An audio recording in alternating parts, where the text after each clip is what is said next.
وہ آدم و نوح سے زیادہ بلند ہمت بلند ارادہ، وہ زہد عیسیٰ سے کوسوں آگے، جو سب کی منزل وہ اس کا جادہ، ہر ایک پیمبر نہاں اس میں، ہجوم پیغم براں ہیں اس میں، وہ جس طرف ہے خدا ادھر ہے، میرا پیمبر عظیم تر ہے، میرا پیمبر عظیم تر ہے، جو اپنا دامن لہو سے بھر لے، مصیبتیں اپنی جان پر لے، جو تیغ زن سے لڑے نہتا، جو غالب آ کر بھی صلح کر لے، اسیر دشمن کی چاہ میں بھی، مخالفوں کی نگاہ میں بھی، امی ہے، صادق ہے، معتبر ہے، میرا پیمبر عظیم تر ہے، کمال خلاق ذات اس کی، جمال ہستی حیات اس کی، بشر نہیں عظمت بشر ہے، میرا پیمبر عظیم تر ہے۔ ناظرین خوش آمدید کہتے ہیں آپ کو، احساس ٹیلی تھون کی یہ خصوصی نشریات ہے، میں ہوں ڈاکٹر سید عمران ودود۔ ناظرین آپ جانتے ہیں کہ احساس فاؤنڈیشن سال کے مختلف اوقات کار میں مختلف اپیلیں لے کر آپ کے پاس آتا ہے، اور الحمدللہ ہر مرتبہ آپ ہی کے تعاون سے، آپ ہی کی وساطت سے یہ جو خیر کا کام ہے، یہ جو فلاح کا کام ہے، احساس فاؤنڈیشن اسے 15 سالوں سے جاری رکھے ہوئے۔ آپ دیکھتے ہیں کہ جب کبھی ہم آپ کے پاس رمضانوں میں صدقے کی اپیل لے کر آتے ہیں، فطرے کی اپیل لے کر آتے ہیں، زکوٰۃ کی اپیل لے کر آتے ہیں، کبھی ملک پاکستان میں یا پاکستان سے باہر کوئی قدرتی آفت آ جائے تو اس کے حوالے سے اسپیشل ٹیلی تھون نشریات ہوتی ہیں۔ پھر اگر ملک میں کبھی سیلاب کی تباہ کاریاں ہوں یا ملک پاکستان سے باہر بھی، ابھی حال ہی میں ہم نے دیکھا کہ ترکیہ میں اور شام میں زلزلے کی تباہ کاریاں تھیں، تب بھی احساس فاؤنڈیشن آگے بڑھ کر اپنے حصے کا کام کرنے کی کوشش کرتا رہا۔ تو سال کے مختلف اوقات کار میں آپ دیکھتے ہیں کہ احساس فاؤنڈیشن آپ تک یہ اپیل لے کر آتا ہے۔ اس مرتبہ خصوصی طور پر ہم ونٹر اپیل لے کر ہر سال آتے ہیں۔ اس سال بھی چونکہ اب سردیوں کا آغاز ہی ہے پاکستان میں، اور بہت سے علاقے تو ایسے ہیں جہاں پر سردیوں کا باقاعدہ آغاز ہو چکا ہے، اور بہت سے علاقے ایسے ہیں جہاں پر سردیوں کا تقریباً آغاز ہے اور کچھ ہی دنوں کے بعد سردیاں اپنے شدت پر پہنچ جائیں گی۔ تو ہمیں اس کی تیاری اس سے پہلے کرنی ہوتی ہے۔ بہت سے لوگ ایسے ہیں، خاص کر وہ علاقے جہاں پر سردیاں زیادہ پڑتی ہیں، جو میدانی علاقے ہیں پاکستان کے، اور جو پاکستان کے شمالی پہاڑی علاقے ہیں جہاں پر سردیاں جو ہے وہ زیادہ پڑتی ہیں، وہاں پر تو اس وقت اچھی خاصی سردی ہے۔ جو شہری علاقوں میں لوگ رہتے ہیں، کراچی، لاہور، اسلام آباد، وہاں پر تو اس طرح سے ابھی سردیاں نہیں آئی ہیں، لیکن پہاڑی علاقے اور میدانی علاقوں میں سردیاں اس وقت تقریباً آ ہی چکی ہیں۔ تو اس کی تیاری ہمیں ابھی سے کرنی ہے۔ ہم ہر سال الحمدللہ بہت سے خاندانوں کو سردیوں کے حوالے سے ان کی امداد کرتے ہیں۔ راشن پیک کی جو ہماری ڈرائیو ہے وہ تو جاری ہی رہتی ہے، لیکن سردیوں کی مناسبت سے انہیں گرم کپڑے، لحاف، کمبل، کوئی شیلٹر کا انتظام کر دینا، اور یہ تمام چیزیں جو خصوصی طور پر منسلک ہیں سردیوں کے ساتھ، ہم اور احساس فاؤنڈیشن اس کا اہتمام کرتے ہیں۔ آج اسی مناسبت سے یہ بزم رکھی گئی ہے، یہ نشریات سجائی گئی ہیں۔ آپ جانتے ہیں کہ ہمارے پروگرام کا فارمیٹ ہوتا ہے کہ ہمارے ساتھ پروگرام میں مختلف مہمان بھی شامل ہوتے ہیں۔ ہمارے ساتھ ثنا خوان مصطفیٰ صلی اللہ علیہ وآلہ وسلم بھی پروگرام میں ہوتے ہیں۔ ہم اپنے مہمانوں سے بات چیت بھی کرتے ہیں، وقتاً فوقتاً مختلف کلام بھی پروگرام میں شامل کرتے ہیں۔ میں اپنے مہمانوں کا تعارف بھی آپ سے کرواتا ہوں۔ آج ہمارے ساتھ ایک بہت خوبصورت پینل موجود ہے، اور پھر احساس کی جو اپیل ہے وہ بھی ہم آپ تک پہنچائیں گے۔ ہمارے ساتھ آج ہماری خوش قسمتی ہے کہ ایک مرتبہ پھر سے بہت ہی علمی اور ادبی شخصیت یہاں پر تشریف رکھتی ہے۔ جناب مفتی نواب نفیس قدوسی صاحب ہمارے ساتھ موجود ہیں۔ مفتی صاحب خیر مقدم ہے، آپ کا کیسے مزاج ہے؟ نوازش اللہ کا احسان عظیم کرم ہے۔ ٹھیک ٹھاک ہے، بہت شکریہ آپ وقت نکال کر تشریف لائے۔ آج ایک بار پھر سے ہمارے ساتھ آپ موجود ہیں، جزاک اللہ۔ مفتی صاحب کے ساتھ ہی ہمارے ساتھ تشریف رکھتے ہیں، کسی تعارف کے محتاج نہیں ہیں، اکثر و بیشتر آپ انہیں ARYQ-TV کے پلیٹ فارم پر بھی دیکھتے ہیں۔ سماجی شعبے سے وابستگی ہے، کئی دہائیاں اس چیز میں انہوں نے صرف کی ہیں، خدمت خلق کرتے رہتے ہیں، پاکستان میں بھی، پاکستان سے باہر بھی۔ احساس فاؤنڈیشن کے ساتھ بھی ان کی پرانی وابستگی ہے۔ ہمارے ساتھ موجود ہیں جناب جاوید میمن صاحب۔ جاوید صاحب کیسے مزاج ہیں؟ الحمدللہ ٹھیک ٹھاک ہے، خیریت سے ہیں آپ؟ آج ایک بار پھر سے اور آپ پروگرام میں شامل ہیں، انشاءاللہ اچھا سلسلہ رہے گا۔ آج ہمارے ساتھ ایک بہت ہی خوبصورت ثنا خوان رسول بھی موجود ہیں، جناب سمیر سہروردی صاحب۔ آپ کا بھی خیر مقدم ہے جناب، کیسے مزاج ہیں؟ الحمدللہ ٹھیک ٹھاک ہیں آپ؟ خیریت سے؟ میں ناظرین آپ تک پہلے احساس فاؤنڈیشن کی جانب سے جو خصوصی یہ ونٹر اپیل رکھی گئی ہے وہ پہنچاتا ہوں، پھر ہم ایک حمدیہ کلام بھی پروگرام میں شامل کریں گے اور مہمانوں سے گفتگو کا سلسلہ ہوگا۔ دیکھیں ویسے تو احساس کی جو یہ فاؤنڈیشن ہے اور جو اس میں چیریٹی کا سلسلہ ہے وہ سال کے تمام دنوں میں تمام مہینوں میں جاری رہتا ہے، رمضانوں میں بھی جاری رہتا ہے، بقرعید میں آپ دیکھتے ہیں کہ ہم چرم قربانی اور قربانی کے حوالے سے اپیل لے کر آتے ہیں، اور پھر سردیوں میں ونٹر اپیل لے کر آتے ہیں، شادیوں کی اپیلیں بھی ہوتی ہیں، اور ہمارے جو مختلف سیگمنٹس ہیں وہ الحمدللہ سارا سال فعال رہتے ہیں، وہ مسجدوں کی تعمیر کا شعبہ ہو، پانی کی فراہمی کا شعبہ ہو، خواتین کے امپاورمنٹ کا شعبہ ہو، طلبہ و طالبات کو وظائف کی فراہمی ہو، خواتین کو جو ہنر سکھائے جاتے ہیں، مدارس میں کتابیں دی جاتی ہیں، اسکولوں میں یونیفارم دیے جاتے ہیں، چھوٹی بڑی مسجدیں تعمیر کی جاتی ہیں، غریب بچیوں کی شادیاں کروائی جاتی ہیں، ایمرجنسی کی صورت میں ریلیف کا کام کیا جاتا ہے، یہ سارا کچھ تو جاری ہی رہتا ہے۔ لیکن ابھی جو ہم نے ایک یہ پیکج آپ کے لیے بنایا ہے، یہ کوئی ریڈ لائن نہیں ہوتی، کوئی حتمی چیز نہیں ہوتی کہ بس آپ نے اس میں ہی تعاون کرنا ہے، لیکن یہ آپ کی آسانی کے لیے ہے۔ میں ایک مرتبہ بتا بھی دیتا ہوں کہ خصوصی اپیل جو ہم اس سال ونٹر میں آپ سے کر رہے ہیں وہ ہے کہ $121 کا ایک پیکج ترتیب دیا گیا ہے۔ یہاں پر میرے پاس اسٹوڈیوز میں موجود بھی ہے، تھوڑی دیر میں آپ اسے دیکھ بھی پائیں گے، کیمرہ مین جو ہے وہ آپ کو یہ دکھائیں گے کہ $121 میں احساس کی جانب سے یہ پیکج بنایا گیا ہے۔ اس پیکج میں شامل کیا ہے؟ ایک راشن پیک ہے جو 6 سے 8 افراد پر مشتمل ایک خاندان کے لیے 1 ماہ کے لیے کافی ہوگا۔ اس کے ساتھ اس میں ایک کمبل رکھا گیا ہے، چونکہ جو ایسے علاقے ہیں جہاں پر سردیاں ہوتی ہیں، مکانات بھی پکے نہیں ہوتے اور وہ ہواؤں کی پریشانی انہیں سال میں جب سردیوں کا یہ وقت ہوتا ہے تو رہتی ہیں، تو اس کے لیے ایک بلینکٹ کا انتظام کیا گیا ہے۔ اس کے ساتھ ہی ساتھ 4 جیکٹس بھی رکھی گئی ہیں، جن میں سے ایک بڑے کے لیے یعنی کہ مرد کے لیے ہے، ایک کسی بڑی خاتون کے لیے ہے، اور 2 جیکٹیں جو ہے وہ بچوں کے لیے رکھی گئی ہیں۔ تو یہ پورا پیکج میری دائیں جانب جو ہے وہ یہاں پر موجود بھی ہے، اور راشن کے ساتھ یہ سردیوں کی جو یہ لوازمات ہیں یعنی کہ کپڑے، گرم کپڑے اور لحاف اور کمبل، یہ اس میں رکھا گیا محض $121 کا۔ اگر آپ چاہتے ہیں کہ آپ کی جانب سے کسی ایک فیملی کو یہ ایک پورا پیکج دیا جائے تو آپ $121 کے ساتھ تعاون کر سکتے ہیں۔ اس کے علاوہ ہمارے دیگر پروجیکٹس بھی ہیں، اسکرین پر بھی موجود ہیں، میں ایک بار اسے آپ کے لیے پڑھ بھی دیتا ہوں کہ میڈیکل فنڈ کا جو ہماری ایک کیمپین چلتی ہے، آئی کیمپس بھی لگائے جاتے ہیں اور علاج معالجے کی سہولت سرکاری ہسپتالوں میں اور دیگر جگہوں پر فراہم کی جاتی ہیں، اس کے لیے $45 کے ساتھ آپ تعاون کر سکتے ہیں۔ مسجد آپ تعمیر کروانا چاہتے ہیں، ظاہر نصیب اگر تو آپ پوری مسجد تعمیر کروانا چاہتے ہیں تو $9,500 کے ساتھ آپ تعاون کر سکتے ہیں۔ اگین یہ کوئی ریڈ لائن نہیں ہے، اگر آپ کی استطاعت ہے آپ $9,500 دے سکتے ہیں تو بالکل خیر مقدم ہے، آپ کا بہت اچھا خیر کا نیک کام ہے، آپ بالکل دے سکتے ہیں۔ لیکن اگر آپ کی کیپیسٹی نہیں ہے تو یہ ضروری نہیں ہے کہ آپ نے $9,500 کے ساتھ ہی کرنا ہے، آپ 5,000 کے ساتھ بھی کر سکتے ہیں، $1,000 کے ساتھ بھی کر سکتے ہیں، یا جس قدر آپ کی کیپیسٹی ہے آپ تعاون کر سکتے ہیں۔ اگر آپ چاہتے ہیں کہ کسی ایسے علاقے میں جہاں پر پینے کا صاف اور میٹھا پانی موجود نہیں، اور ہم دیکھتے ہیں فوٹیجز بھی اس طرح کی، ہم دیکھتے ہیں کہ ہماری مائیں بہنیں جو ہے وہ بہت ہی دور دراز علاقے کا سفر کرتی ہیں اور جا کر جو ہے وہ پینے کا پانی لے کر آتی ہیں، اور وہ پینے کا پانی بھی معیار زندگی کے مطابق نہیں ہوتا، یعنی کہ وہ پانی ایسا نہیں ہوتا کہ انسانی صحت کے لیے وہ مطلب مضر صحت ہوتا ہے، اور وہ پانی پی کر جو وہ لوگ بیمار ہی پڑتے ہیں۔ پھر بھی اس طرح کے پانی کو لانے کے لیے بھی انہیں دور دراز کا سفر کرنا پڑتا ہے۔ تو اگر آپ چاہتے ہیں کسی ایسے علاقے میں ایک اسمال ہینڈ پمپ لگا دیا جائے تو اس کے لیے $185 کے ساتھ آپ تعاون کر سکتے ہیں، آپ اپنے نام سے لگوا سکتے ہیں، اپنے کسی مرحومین کے نام سے یہ ہینڈ پمپ لگا سکتے ہیں۔ اور اس کے علاوہ جو ہمارے دیگر شعبہ جات ہیں الحمدللہ وہ بھی فعال ہیں، ویب سائٹ پر وہ تمام تفصیلات بھی موجود ہیں، اسکرین پر ہماری ویب سائٹ بھی آ رہی ہے۔ پیسے آپ کیسے ٹرانسفر کریں گے؟ طریقہ کار بہت ہی آسان سا ہے، رقم منتقلی کا کوئی بھی ذریعہ اختیار کرتے ہوئے آپ اپنی رقوم ہم تک بھیج سکتے ہیں۔ اسکرین پر اکاؤنٹ نمبرز موجود ہیں، انٹرنیشنل بینکنگ نمبرز اسکرین پر موجود ہیں۔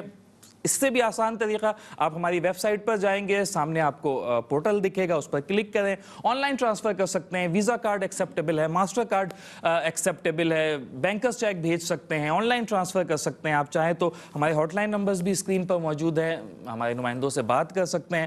اگر آپ پاکستان میں ہیں تو ہمارے آفیسز تشریف لا سکتے ہیں، پاکستان میں نہیں ہیں، پاکستان سے باہر رہتے ہیں، US میں رہتے ہیں یا کسی دوسرے ملک میں رہتے ہیں اور آپ کا کوئی نمائندہ پاکستان میں ہے، وہ ہمارے آفس تشریف لا سکتا ہے، ہمارے نمائندوں سے ملاقات کر سکتا ہے، اور پھر جس بھی شعبے میں اسے کوئی جانکاری چاہیے ہو وہ حاصل کر کے جہاں اس کا دل مطمئن ہوتا ہو وہ بالکل اپنی جانب سے تعاون کر سکتا ہے اور انشاءاللہ اس کی دی گئی رقم پوری ایمانداری اور دیانتداری اور کیپیسٹی کے ساتھ یعنی کہ صلاحیتوں کے ساتھ اس جگہ پر خرچ کی جائے گی جس جگہ کے لیے اس نے وہ رقم دی ہے۔ ناظرین، اس حوالے سے مزید تفصیلات بھی ہم پروگرام میں شامل کرتے رہیں گے۔ میں نے مہمانوں کا تعارف آپ سے کروایا ہے۔ ہمارے ساتھ جناب سمیر سہروردی صاحب موجود ہیں، تو میں چاہوں گا کہ آغاز میں ایک حمدیہ کلام کی ان سے گزارش کرتے ہیں اور پھر مہمانوں سے گفتگو کا سلسلہ ہوگا۔ جی سمیر بھائی۔ خودی کا سر نہا لا الہ الا اللہ لا الہ الا اللہ خودی ہے تیغ فسان لا الہ الا اللہ لا الہ الا اللہ یہ دور اپنے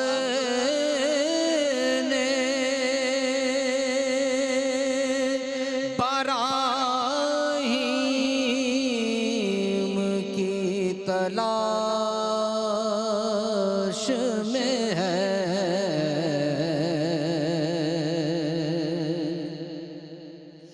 یہ دور اپنے یہ دور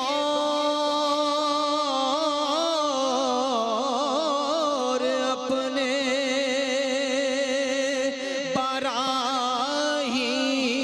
براہیم کی تلاش میں ہے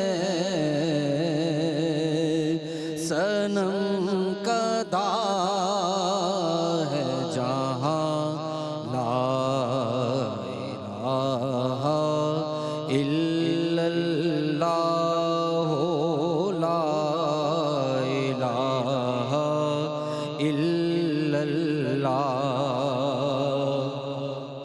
کیا ہے تو نے متاع غرور کا سودا کیا ہے تو نے متاع غرور کا سودا فریب سود و زیاں لا الہ الا اللہ لا الہ الا اللہ یہ نغمہ فضیلے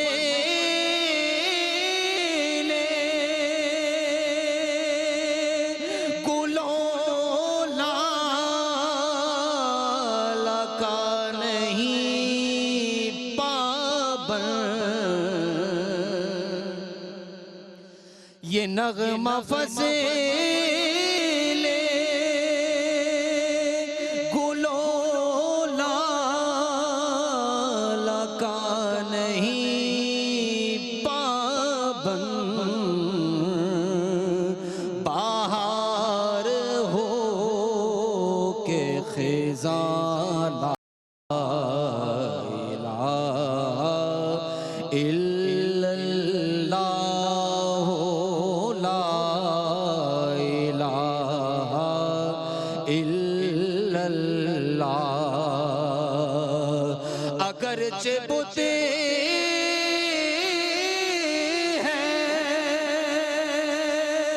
جماعت کی آستینوں میں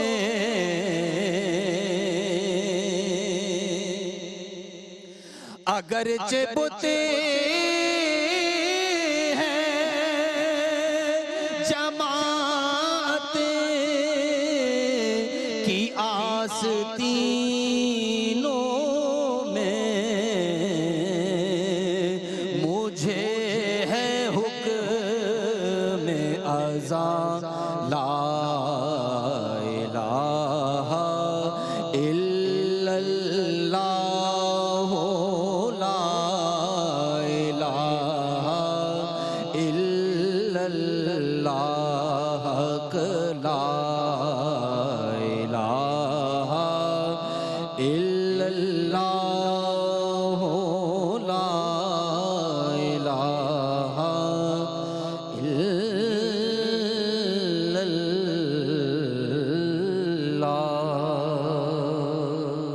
ماشاءاللہ بھائی کیا کہنے سمیر بھائی، ماشاءاللہ سلامت رہے۔ مفتی صاحب، اکثر و بیشتر ٹیلی تھون نشریات میں ہم اور آپ اکٹھے ہوتے ہیں، اور ہم جب بھی بات کرتے ہیں تو ہم یہی دیکھتے ہیں کہ ہم اپنے لیے تو انتظامات قبل از وقت کر رہے ہوتے ہیں۔ تو احساس فاؤنڈیشن کا یہ جو انیشیٹو ہے کہ وقت سے پہلے اور پھر جس طرح کی صورتحال درپیش ہو اسی کے مطابق ہم یہ ٹیلی تھون نشریات کرتے ہیں، یہ ڈرائیو کرتے ہیں۔ ابھی ہم یہ ونٹر اپیل کر رہے ہیں، تو کیا خیر کے کام کے لیے، چیریٹی کے کام کے لیے بڑا اہم نہیں ہے کہ جس طرح سے، اور کیا یہ ہمیں حکم نہیں ہے کہ ہم جو خود کے لیے پسند کرتے ہو ہم وہی اپنے پریشان حال مسلمان بہنوں اور بھائیوں کے لیے بھی پسند کریں؟ تو جب ہم سردیاں آنے والی ہیں، ہم اس کے انتظامات کر رہے ہوتے ہیں، اپنے لیے بھی کپڑے یا اس طرح کی دیگر چیزیں اگر گھروں میں موجود نہیں ہیں یا پرانی ہو گئی ہیں، خراب ہو گئی ہیں، تو ہم کوشش کرتے ہیں کہ وقت سے پہلے اسے لے کر انتظامات مکمل کر لیں۔ بچے ہمارے اسکول جاتے ہیں، مدرسے جاتے ہیں، ان کے لیے کچھ سویٹرز ہوں، ہم وقت سے پہلے اسے کرنے کی کوشش کرتے ہیں۔ تو کیا یہ ہمیں یہ حکم بھی نہیں ہے کہ جو معاشرے کا پسا ہوا طبقہ ہے، انڈر پریولیج طبقہ ہے، ہم اس کے لیے بھی وقت سے پہلے یہ کام کریں؟ اور پھر اسی تناظر میں آپ کیسے دیکھتے ہیں اس ڈرائیو کو؟ نحمدہ ونصلی ونسلم علی رسولہ الکریم، اعوذ باللہ من الشیطان الرجیم، بسم اللہ الرحمن الرحیم، ومما رزقناہم ينفقون، صدق اللہ مولانا العظیم، وبلغنا علی رسولہ النبی الکریم، ونحن علی ذلک من الشاہدین والشاکرین، والحمد للہ رب العالمین۔ ڈاکٹر صاحب، جس طرح آپ نے عرض کیا، سب سے پہلے تو میں خراج عقیدت پیش کرتا ہوں احساس اس ادارے کو کہ جو برسہ برس میں بھی آ رہا ہوں، دیکھ رہا ہوں، اس کے کام میں روز بروز اضافہ ہوتا جاتا ہے، اور نت نئے کام جو لوگوں کی ضروریات پر مشتمل ہیں وہ کر رہا ہے بے خوش اسلوبی کے ساتھ۔ اس کے پھلنے پھولنے کی شاید وجہ یہ ہے کہ اس عوام کا اعتماد اس کے ساتھ ہے۔ ہر وہ ادارہ یا ہر وہ آرگنائزیشن چلتی ہے اور ترقی کرتی ہے جس میں عوام کا اعتماد شامل ہو۔ جہاں پر اعتماد لوز کر جاتا ہے وہ ختم ہو جاتی ہے چیز۔ تو یہ ادارہ ماشاءاللہ سے اس میں کوئی شک نہیں ہے کہ آنیسٹی کے ساتھ، دل کی گہرائیوں کے ساتھ، للہیت پر مبنی کام کر رہا ہے۔ اس کو نمود و نمائش کی بھی کوئی ضرورت نہیں ہے، اور یہ ہر ایونٹ کے اوپر جی ادارہ کام کر رہا ہوتا ہے۔ رمضان شریف میں بھی کر رہا ہوتا ہے، اور یوں سمجھ لیں عید الاضحیٰ میں بھی کر رہا ہوتا ہے، اور کسی قسم کا کوئی ڈیزاسٹر آتا ہے اس میں بھی کر رہا ہوتا ہے۔ تو یہ خراج عقیدت پیش کرنے کا جو ہے سب سے بڑا مستحق ادارہ ہے کہ یہ اپنے کام میں کسی قسم کی کوئی کوتاہی نہیں کرتا۔ اب آ جائیے دینی پوائنٹ آف ویو سے، میں نے ابھی آپ کے سامنے ابتدائی آیات قرآن مجید فرقان حمید کی پڑھی، اور وہ ہے وَمِمَّا رَزَقْنَاهُمْ يُنْفِقُونَ، جو ہم نے ان کو مال دیا اس میں سے خرچ کرتے ہیں۔ ڈاکٹر صاحب، صدقات کی دو صورتیں ہیں، ایک ہے صدقات واجبہ جی، اور ایک ہے صدقات نافلہ۔ صحیح۔ صدقات واجبہ تو ہر حالت میں صاحب استطاعت کو دینا ہے، لازم ہے، چاہے کچھ بھی ہو۔ بالکل ٹھیک۔ یعنی دین نے اس پر زبردستی کی ہے کہ تو جب صاحب استطاعت ہے تو تجھے دینا لازم، حکم ہے کہ یہ کرنا ہے، یہ کرنا ہے تجھے۔ اور صدقات نافلہ، اس کے لیے دین نے اجر اور ثواب بتایا، لیکن جو سختی صدقات واجبہ کے لیے ہے وہ اس کے لیے نہیں ہے۔ اس کے لیے کیا ہے؟ اس کے لیے اس سے زیادہ ڈھیر ساری نیکیاں، کیونکہ اپنے یعنی یہ انفال ہے، مال خرچ کرنا اللہ کی خوشنودی کے لیے، اللہ کا دیا ہوا مال۔ بالکل صحیح۔ اگر پوچھا جائے کہ یسألونک ماذا ینفقون، ہاں کتنا دیا جائے، تو جواب آتا ہے قل العفو، جو تیری ضرورت سے زیادہ ہے۔ واہ۔ اب مومن کی تو شان یہ ہے، مومن کبھی بھی اپنے پاس، اور یہ بزرگان دین سے بھی چلا آ رہا طریقہ ہے، ہے، تمام اہل، اس نے اپنے پاس رکھا ہی نہیں۔ وہ کہتے ہیں میرے ہاتھ میں چھید ہے، سوراخ ہے، کہ میں اس کو تقسیم کرتا ہوں جو آتا ہے، جو اللہ نے دیا ہے۔ تو یقیناً اس کے اجر و ثواب کی تو انتہا ہے، یعنی کوئی اس کی کہیں حد نہیں ہے۔ صرف اور صرف وہاں پر کیا کون سا فیکٹر آتا ہے؟ اخلاص، قلبی اخلاص، خلوص کے ساتھ۔ آپ کو پتہ ہے کہ آپ اللہ تبارک و تعالیٰ نے آپ کو اتنا مال و متاع دیا ہے کہ آپ اللہ کے بندوں کی ضرورت پوری کر سکتے ہیں، تو یہ یاد رکھیے کہ آپ پر لازم آتا ہے، آپ کو اللہ کے سامنے جواب دہ ہوں گے یس یس، کہ یہ پہلے بتا کہ میں نے تجھے سب کچھ دیا تھا، اور تو نے میرا ایک بندہ مفلوق الحال تھا، پریشان حال تھا، بھوکا تھا، ننگا تھا، کپڑے نہیں تھے تن پر، اور تو نے اس کی معاونت نہیں کی۔ تجھے مال میں نے اس لیے نہیں دیا تھا کہ تو اس کو جمع کر کے رکھے۔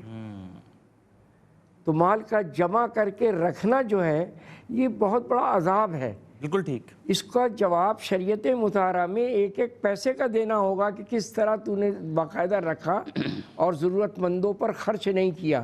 تو مومن کی نشانی اور مسلمان کی نشانی ہے، اور اللہ کے نیک بندوں کی نشانی یہ ہے کہ وہ اللہ تبارک و تعالیٰ دے تو وہ اللہ کے بندوں کو دے، کیونکہ اللہ اس کو دیتا ہے جو اللہ کے بندوں کو دیتا ہے۔ یہی اس کا فلسفہ ہے، اور یہی اسلام کا سب سے بڑا، یعنی آپ اگر آپ یہ معاشی نظام ہے ماڈل اسلام کا، یہ ہے نا، نہیں آپ سب سے پہلے آ جائیے، اگر آپ بولیں کہ اس کے اندر تو سب سے پہلے جو مواخات کا درس اسلام نے دیا، مکے سے مدینے آئے تمام لوگ ہجرت کر کے، تو جو مدینے کے رہنے والے تھے انصار مددگار، انہوں نے جو ان کے ساتھ صلح کیا وہ تاریخ میں سنہری حرفوں سے لکھنے کے قابل ہے۔ کوئی میتھالوجی اس کو نہیں دکھا سکتی، صرف یہ شرف اسلام کو حاصل ہے کہ باقاعدہ لوگوں نے اپنے آنے والے بھائیوں کو اپنے مال کو سامنے رکھ کر نصف اس کے حوالے کر دیا اور نصف رکھ لیا۔ اسی طرح یعنی یہاں پر بھی انتہا ہوئی کہ جس کی نکاح میں 2 بیویاں تھیں، اس نے ایک کو طلاق دے کے جس کے بھائی کے پاس نہیں تھی اس سے اس کی شادی کر دی۔ تو یعنی یہ اسلام کا اتنا بڑا نظام ہے، اور اتنا بڑا کہہ لیجیے کہ اجر اور ثواب ہے کہ جس سے جو محروم ہے وہ سمجھ لیں مکمل محروم۔ صاحب آپ نے بڑی اچھی بات کی کہ پیسے کو رکھنے سے، یعنی کہ جمع کر کے رکھنے سے منع کیا گیا ہے اسلام میں پیسہ کمانے سے تو منع نہیں کیا گیا نا، تجارت سے، کاروبار سے، مال کمانے کی کوئی، جہاں تک میں جانتا ہوں، کوئی حد بھی مقرر نہیں کی گئی ہے۔ اور وہ حدیثیں بھی ہم سنتے ہیں کہ اگر تم مال بنا کسی سبب کے جمع کر رہے ہو تو یہ تمہارے لیے آخرت میں تباہی کا باعث بنے گا۔ اسلام اس چیز کی ترغیب دیتا ہے کہ مال کو متحرک رکھا جائے، سرکولیشن میں رکھا جائے، تجارت میں غربت ختم ہوگی نا، جی معیشت دوبالا ہوگی۔ اگر ایک جگہ منجمد ہو گئی، یہ جو کانسیپٹ ہے زکوٰۃ کا، اور مال کے اندر سے رکھ کے لوگ نکالتے ہیں تاکہ سراؤنڈنگ آف منی یس وہ کہیں رکے نہیں، جب رکے گی تو تعطل پیدا ہوگا، صحیح، اور وہ معیشت تباہ برباد ہوگی۔ تو لہٰذا اگر اکنامکس کو آپ باقاعدہ چلتے رہنا دیکھنا چاہتے ہیں، ترقی کرنا چاہتے ہیں، اور ترقی دیکھنا چاہتے ہیں نا اس کو، تو آپ کو باقاعدہ اس مال کو چلانا ہوگا۔ وہ باقاعدہ اسی طرح چلے جیسے ایک پہیہ چلتا ہے۔ بالکل صحیح۔ اگر پہیے کو روک دیجیے گا تو کچھ بھی نہیں ہوگا، تو گاڑی چلنا بند ہو جائے گی۔ تو یہ ہے سارا چیز، یہ اسلام کا فلسفہ یہ اتنا خوبصورت ہے کہ وہ بغیر کسی لالچ کے لوگوں کو اللہ سے لے اور بندوں کو دے، یہی اس بندے کی بہترین نشانی ہے۔ اللہ کے نزدیک وہی سب سے بڑا کہہ لیجئے کہ اجر و ثواب کا مستحق ہے اور نیکیوں کا مستحق ہے جو اس قسم کے خیالات رکھتا ہے۔ یہ بھی سعادت کی بات ہے، بے شک یہ بھی سعادت کی بات ہے کہ اللہ تبارک و تعالیٰ بندے کو جو دے رہا ہے اس کو دے رہا ہے، کیونکہ اس کا تو قانون ہے، دے کے بھی آزما رہا ہے، لے کے بھی آزما رہا ہے۔ تو بندے کو جو دے رہا ہے یہ سعادت کی بات ہے، دل بھی دے رہا ہے، کیونکہ الغنا غنی النفس قال النبی صلی اللہ تعالیٰ علیہ وسلم کہ جس کا غنی وہ ہے جس کا دل غنی ہے، مال سے غنی نہیں ہوتا۔ کیا کہنے، کیا خوبصورت بات کی۔ اور دیکھیں یہ اسلام دین فطرت ہے نا، کانسٹیٹیوشن آف لائف دیتا ہے ہمیں، زندگی گزارنے کا طریقہ بتاتا ہے، ضابطہ حیات ہے۔ اور یہ جو تحریک ہے نا، متحرک رہنا، یہ زندگی کی ضمانت ہے۔ اور کسی بھی چیز میں اگر وہ چیز جمود کا شکار ہو جائے، ٹھہر جائے، وہ چیز ہمیں اچھی نہیں لگتی۔ بارش جب برس رہی ہو ہمیں بہت اچھا لگتا ہے، بہت بھلا معلوم ہوتا ہے، اور وہی برستا پانی جب کچھ دنوں کے لیے ٹھہر جائے سڑکوں پر، گلیوں میں، تو وہ ہمارے لیے بدبودار جوہر میں تبدیل ہو جاتا ہے، وہ پانی ہمیں اچھا نہیں لگتا۔ ابھی اس کمرے میں ہوا موجود ہے، پنکھے چل رہے ہیں، ایئر کنڈیشنز چل رہے ہیں، تو اگر ہم پنکھوں کو بند کر دیں، ایئر کنڈیشنز کو بند کر دیں، تو کیا ہوا ختم ہو جائے گی کمروں سے؟ جہاں پہ ہم بیٹھے ہیں اس کمرے میں اور دیگر جتنے کمرے ہیں وہاں سے ہوا ختم ہو جائے گی؟ یقینی طور پر نہیں ختم ہوگی ہوا وہیں، چونکہ اگر ہوا ہی ختم ہو جائے تو تب تو ہم سانس ہی نہیں لے پائیں گے، ہم زندہ ہی نہیں رہیں گے، مر جائیں گے۔ ہوا تو موجود رہے گی۔ اس پنکھے کا کام ہوا پیدا کرنا نہیں ہے، وہ تو اللہ تعالیٰ نے پیدا کر دی۔ یہ پنکھا اس ہوے کو سرکولیشن میں لے کر آتا ہے، تو جب وہ ہوا سرکولیٹ کر رہی ہوتی ہے تو ہمیں بہت اچھی لگتی ہے، ہمیں ماحول بھی بڑا اچھا لگ رہا ہوتا ہے۔ وہی ہوا جب ٹھہر جائے تو حبس اور گھٹن کا ماحول بن جاتا ہے۔ تو یہ زندگی ہے، اور زندگی کی بنیادی چیزوں میں سے زندگی کا فلسفہ اخذ کیا گیا، یہی اسلام کا معاشی فلسفہ بھی، اور کس قدر خوبصورت فلسفہ ہے۔ جاوید صاحب کیسے دیکھتے ہیں آپ اسلام کے خصوصی طور پر اس پرسپیکٹو کو کہ دولت کو جمع کر کے نہ رکھا جائے، کمانے کی کوئی حد نہیں ہے، آپ کمائیں جس قدر جائز منافع، حلال منافع آپ کما سکتے ہیں، تجارت کریں، اور جب ہم پیسے کو سرکولیشن میں لے کے آئیں گے، تجارت کریں گے، تو اس سے بہت سارے لوگوں کا فائدہ ہوگا، کاروبار بڑھے گا، لوگوں کو روزگار ملے گا، مزدوری کر سکتے ہیں۔ تو ایک طرح سے یہ بھی چیریٹی کا کام ہے کہ اگر ہمارے پاس جو مال ضرورت سے زیادہ ہے اسے جمع کر کے رکھنے کے بجائے زمینیں اور جائیدادیں بنانے سے بھی منع کیا گیا، غیر ضروری طور پر کرنے کے بجائے ہم اس کام کو اگر ڈونیٹ کر سکتے ہیں تب تو بہت ہی اچھا۔ اور اس کے بعد یہ بھی ایک چیریٹی نہیں ہے کہ ہم اس پیسوں سے کوئی کام کر لیں، کوئی تجارت کر لیں، یہ بھی ایک طرح سے خیر کا کام ہے، چیریٹی کا کام ہے۔ کیسے دیکھتے ہیں آپ؟ بسم اللہ الرحمن الرحیم۔ ڈاکٹر صاحب آپ نے اپنے ابتدائی میں بڑی اچھی بات کی، اور حضرت صاحب نے تو بہت کھول کے تفصیل سے بڑی مفصل طریقے سے اس چیز کو قرآن کی آیت کے مطابق بیان کیا۔ ہمارے یہاں میں اس بات کو آگے بڑھاتے ہوئے بات کروں گا کہ ہمارے یہاں ایک عام کانسیپٹ ہے کہ جو غریب یا مساکین یا جو ضرورت مند طبقہ ہے، ہم اسی کے لیے کہتے ہیں کہ وہ شاید اللہ تعالیٰ کی طرف سے امتحان میں مبتلا ہیں، اور عموماً ہمارا ذہن بھی یہ کہتا ہے، ہم سوچتے بھی ہیں، اور مختلف جگہ پہ فورم پہ باتیں ہوتی ہیں تو یہی باتیں ہوتی ہیں کہ وہ امتحان میں مبتلا ہیں۔ لیکن حقیقت یہ ہے کہ ان کے ساتھ ساتھ ان کا بھی امتحان ہے جن کو اللہ تعالیٰ نے ضرورت سے بہت زیادہ مال دیا ہے۔ خوبصورت، ٹھیک ہے نا، خوبصورت۔ تو صرف ان کا امتحان نہیں ہے، امتحان ہمارا بھی ہے۔ بہت اچھی بات اور ہمارے سے زیادہ جو لوگ دولت اور مال و دولت اللہ تعالیٰ نے ان کو دیا، انہوں نے اپنی محنت سے بھی کمایا ہے، اپنی طاقت سے کمایا ہے، ذہنی صلاحیت سے کمایا ہے، تو اصل امتحان ان کا بھی ہے۔ اس لیے دیکھیں اللہ تعالیٰ نے ضرورت مند کی ضرورت تو پوری کر ہی دینی ہے، چاہے وہ نہیں کرے گا تو کوئی اور کرے گا، لیکن جو اصل مالدار طبقہ ہے اس کا زیادہ امتحان ہے جو کہ ہمیں نظر نہیں آتا۔ اچھا، دوسری بات یہ ہے کہ ہم سمجھتے ہیں کہ ہمارے تھوڑے سے مال دینے سے کوئی مسئلہ ہمارا کمی ہو جائے گی، تو خدا نخواستہ دیکھیں 2.5% بہت تھوڑا سا ہوتا ہے، جی جی، لیکن یہ کہ کسی کے لیے 100% ہوتا ہے، ہمارے لیے تو 2.5% ہے، کسی اور کو دینے والے کے لیے 2.5% ہے، ہمارا 2.5%، کسی کا 100%۔ یہ واقعی ایسی بات ہے کہ اگر یہ سب چیز آپ کے جتنا جو پیکیج ہے یہ کسی ایسے لوگوں کے گھروں میں چلا جائے جو انتظار کر رہے ہیں، ضرورت مند ہیں، تو میرے حساب سے تو وہ زندگی کی بہت بڑی نعمت ان کے لیے مل جائے گی۔ بالکل ایسے ہی۔ تو ہمارے جو